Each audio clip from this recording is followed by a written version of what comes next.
Engineer FBH। Guys, आज की video एक इम्पॉर्टेंट वीडियो है जो आप सभी इंजीनियर्स के लिए इम्पॉर्टेंट है।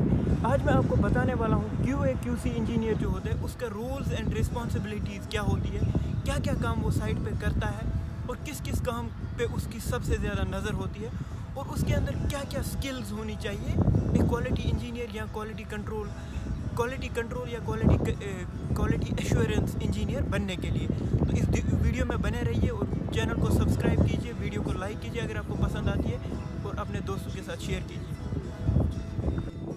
तो गाइस, पहला रोल रिस्पॉन्सिबिलिटी जो है एक QA QC इंजीनियर की एक कंस्ट्रक्शन साइट पे, वो है डेली इंस्पेक्शन।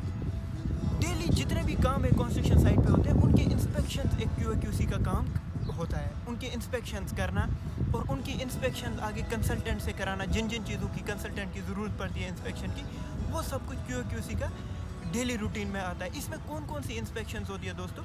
फॉर्मवर्क की इंस्पेक्शन हो सकती है, किसी कॉलम की, किसी स्लैब की, किसी वॉल की।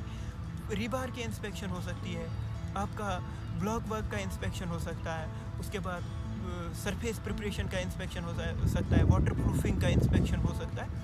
तो हर तरह की इंस्पेक्शन, जो भी FDT के लिए जो आपने सॉइल कंपैक्शन का इंस्पेक्शन हो सकता है, हर तरह की साइट पे जो काम हो रहे होते हैं उनके इंस्पेक्शंस होते हैं जो QA QC को डेली बेसिस पे करने पड़ते हैं। उसके बाद दोस्तों दूसरा जो इम्पोर्टेंट रोल है QA QC इंजीनियर का, वो होता है डेली टेस्ट। जो डेली हमारे पास टेस्ट होते हैं एक कंस्ट्रक्शन साइट पे। कौन कौन से टेस्ट होते हैं दोस्तों? आपके पास जब कंस्ट्रक्शन साइट पे कोई कंक्रीट होने वाली है, तो जब कंक्रीट का रेडीमिक्स प्लांट से आपके पास एक ट्रक आता है तो उसके कुछ इंस्पेक्शंस, उसके कुछ टेस्ट होते हैं। एक तो पहले ही कंप्रेसिव स्ट्रेंथ टेस्ट के लिए क्यूब्स भरी जाती है, एक वो हो गया। दूसरा टेस्ट उसका क्या होता है दोस्तों? दूसरा टेस्ट होता है टेम्परेचर टेस्ट, स्लम्प टेस्ट। ये सारी टेस्ट जो है एक टेक्नीशियन करता है, लेकिन QA QC इंजीनियर वहीं पे होता है, उसके सामने सामने ये टेस्ट होते हैं। उसके बाद दोस्तों प्लेट लोड टेस्ट एक टेस्ट होता है जो कि सॉइल की बियरिंग कैपेसिटी, कोई भी स्ट्रक्चर आप कंस्ट्रक्ट कर रहे हैं उसकी बियरिंग कैपेसिटी देखने के लिए सॉइल की कि कितना लोड बियरिंग कैपेसिटी इसकी है, उसके लिए टेस्ट होता है दोस्तों, जिसको हम कहते हैं प्लेट लोड टेस्ट। ये भी एक QA QC के सामने सामने होता है, उसकी निगरानी में कोई टेक्नीशियन आके करता है। और उसके बाद दोस्तों और भी कुछ टेस्ट है, जैसे पेंट के लिए एक टेस्ट होता है जिसको हम कहते हैं पुल ऑफ टेस्ट। ये जब हम पेंट करते हैं उसके बाद एक टेस्ट उस पर करते हैं, एक सैंपल बनाते हैं, या फिर मेन वॉल पे जब पेंट करते हैं तो एक टेस्ट करते हैं, उसको कहते हैं पुल ऑफ टेस्ट। ये भी टेक्नीशियन होता है इसके लिए, स्पेशल टेक्नीशियन। पर उस जब वो ये टेस्ट कर रहा होता है तो QA QC का वहाँ पे होना ज़रूरी है, क्योंकि QA QC देखता है कि ये टेस्ट अकॉर्डिंगली हो रहा है स्पेसिफिकेशंस के या नहीं। तो ये हो गई दोस्तों पहली दो इम्पोर्टेंट रिस्पॉन्सिबिलिटी एक QA QC इंजीनियर की। रिस्पॉन्सिबिलिटी जो एक QA QC इंजीनियर का होता है वो होता है controlling of QA QC document. QA QC department में बहुत सारी डॉक्यूमेंट्स दोस्तों होती है, वो सारी डॉक्यूमेंट्स को कंट्रोल करना, वो उनको प्रिपेयर करना, वो सब कुछ भी एक QA QC इंजीनियर के खाते में आता है, QA QC की रिस्पॉन्सिबिलिटीज़ में आता है। इसमें कौन कौन से डॉक्यूमेंट्स होते हैं दोस्तों? इसमें होता है सर्टिफिकेशंस, कोई इंस्ट्रूमेंट्स आप यूज़ कर रहे हैं उनकी सर्टिफिकेशंस, कोलैबोरेशन, आपके पास लोटस डेटा उसका कोलैबोरेशन है कि नहीं है या कोई और इंस्ट्रूमेंट है। इंस्पेक्शन रिक्वेस्ट, जो भी इंस्पेक्शन होने वाली उनके लिए एक रिक्वेस्ट की जाती है, एक पेपर होता है, वो भी ये कंट्रोल करते हैं। NCR, कोई NCR नॉन कन्फर्मेंसी रिपोर्ट मिल जाती है क्लाइंट से या QC अपना देता है तो उसको भी ये कंट्रोल करते हैं। उसके बाद साइट इंस्ट्रक्शन और ऑब्जर्वेशन, उनको भी ये हैंडल करते हैं।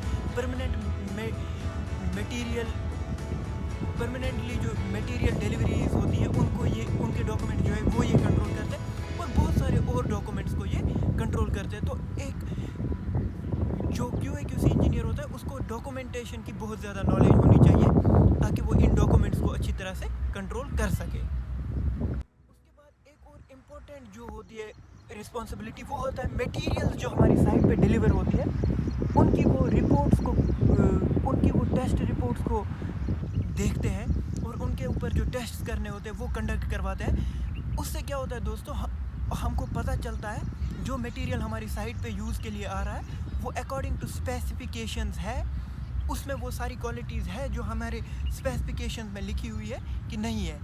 तो तो ये चीज़ें भी कौन कंट्रोल करता है? एक QA/QC इंजीनियर। इसमें कौन कौन से दोस्तों चीज़ें आती हैं? इसमें आ जाता है मटेरियल सबमिटल्स और मटेरियल टेस्ट रिपोर्ट्स आती है। अगर आपके पास टाई रॉड है उसका टेस्ट किया जाता है, उसकी टेस्ट रिपोर्ट आती है। रीबार की टेस्ट रिपोर्ट आती है कि इसकी स्ट्रेंथ जो है अकॉर्डिंग टू आवर स्पेसिफिकेशंस है कि नहीं है। उसके बाद वाटर स्टॉपर्स की टेस्ट रिपोर्ट, PVC पाइप्स की, GRE पाइप्स की, GRP पाइप्स की, हर एक चीज़ की टेस्ट रिपोर्ट्स आती है। जो टेस्ट रिपोर्ट्स को QA/QC इंजीनियर देखते हैं और देखते हैं कि ये अकॉर्डिंग टू स्पेसिफिकेशंस है, according to our method statement है जो हमारे पास दिया हुआ है एक कंसल्टेंट या क्लाइंट की तरफ से, जिसके हिसाब से हमने अपने आप स्ट्रक्चर को प्रिपेयर करना है। एक और दोस्तों जो इम्पोर्टेंट रिस्पॉन्सिबिलिटी एक QA/QC इंजीनियर की होती है वो होती है दोस्तों NCR देना। एक QA/QC इंजीनियर के पास इतनी ये होती है वैल्यू कि वो एक कंस्ट्रक्शन टीम को NCR दे सकता है, नॉन कन्फर्मेंस रिपोर्ट। मतलब कि उनको वो कह सकता है कि आपने जो काम किया है ये आप गलत कर रहे हैं। ये होती है नॉन कन्फर्मेंस रिपोर्ट। और कभी कभी अगर हमें कोई क्लाइंट की तरफ से NCR मिलती है तो उसको क्लोज़ करवाने का काम भी एक QA/QC इंजीनियर का होता है। वो QA/QC इंजीनियर साइट टीम को बताता है कौन से प्रोसेस के हिसाब से हमको इस NCR को क्लोज़ करना है, क्या क्या स्टेप्स हमको फॉलो करने हैं, जिससे ये हमारी ये NCR जो मिली है ये क्लोज़ हो जाएगी। NCR एक बहुत ही बड़ी प्रॉब्लम होती है साइट पे। अगर एक NCR मिलती है आपको कंसल्टेंट की तरफ से तो उसके बदले में आपके साइट के कुछ पैसे वो बंद रखते हैं जब तक ना वो NCR क्लोज़ हो जाए। तो QA/QC का उस NCR को देने और इस NCR को क्लोज़ करवाने में एक बहुत बड़ा रोल होता है एक कंस्ट्रक्शन साइट के ऊपर। दोस्तों एक और रोल एंड रिस्पॉन्सिबिलिटी जो एक QA/QC इंजीनियर का है वो ये होता है कि QA/QC इंजीनियर को मेथड स्टेटमेंट प्रिपेयर करना आना चाहिए। वो एक मेथड स्टेटमेंट प्रिपेयर कर सकता है।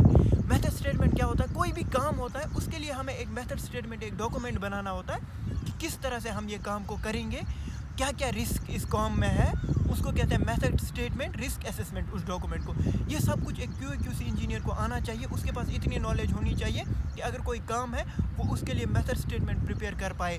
उसमें क्या स्टेप पहले आएगा, उसके बाद क्या आएगा, क्या क्या मटेरियल यूज़ होंगे, किस मटेरियल को यूज़ करने से क्या रिस्क हो सकती है, किस टाइम पे जब ये काम हम कर रहे होंगे क्या क्या रिस्क आ सकती है।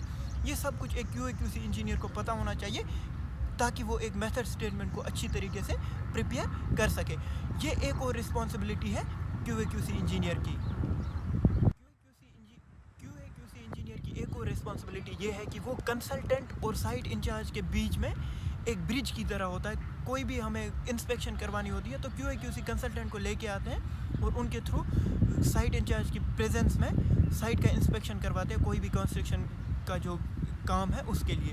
और साथ में क्या QA/QC का एक और रिस्पॉन्सिबिलिटी ये भी होती है कि वो साइट टीम को, सभी सप्लायर्स को और सभी जो भी रिलेटेड होते हैं काम से उनको क्वालिटी के बारे में बताते रहे ताकि एक कंस्ट्रक्शन साइट पे क्वालिटी मेंटेन रहे।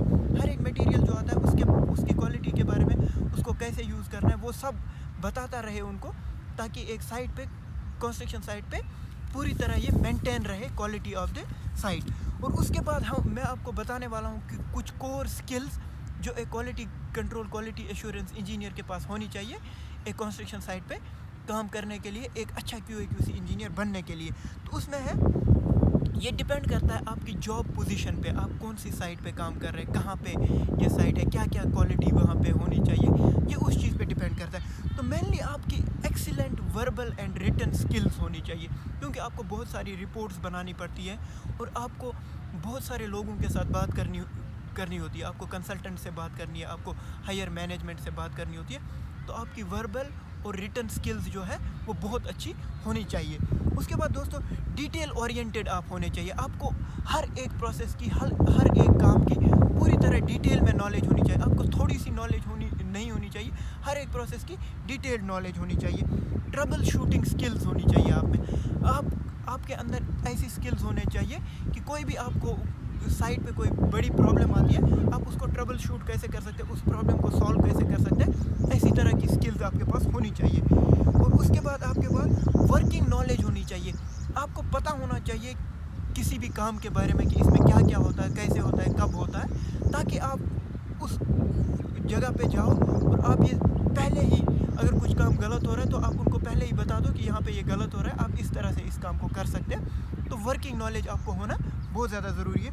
उसके बाद आपको सॉफ्टवेयर स्किल्स भी होनी चाहिए, आपके पास ऑटोकैड की अच्छी स्किल्स होनी चाहिए, आपको ड्राइंग रीड करना अच्छे से आना चाहिए, और उसके साथ साथ आपको ऑटोकैड चलाना आना चाहिए, आपको MS ऑफिस चलाना आना चाहिए, वर्ड है जिसमें एक्सेल है, ये चीज़ें आपको चलानी आनी चाहिए, और ड्राइंग्स की आपको अच्छी तरह नॉलेज होनी चाहिए। ये सभी स्किल्स आपको चाहिए है एक अच्छा QA/QC इंजीनियर बनने के लिए, और एक कामयाब QA/QC इंजीनियर एक साइड पे होने के लिए।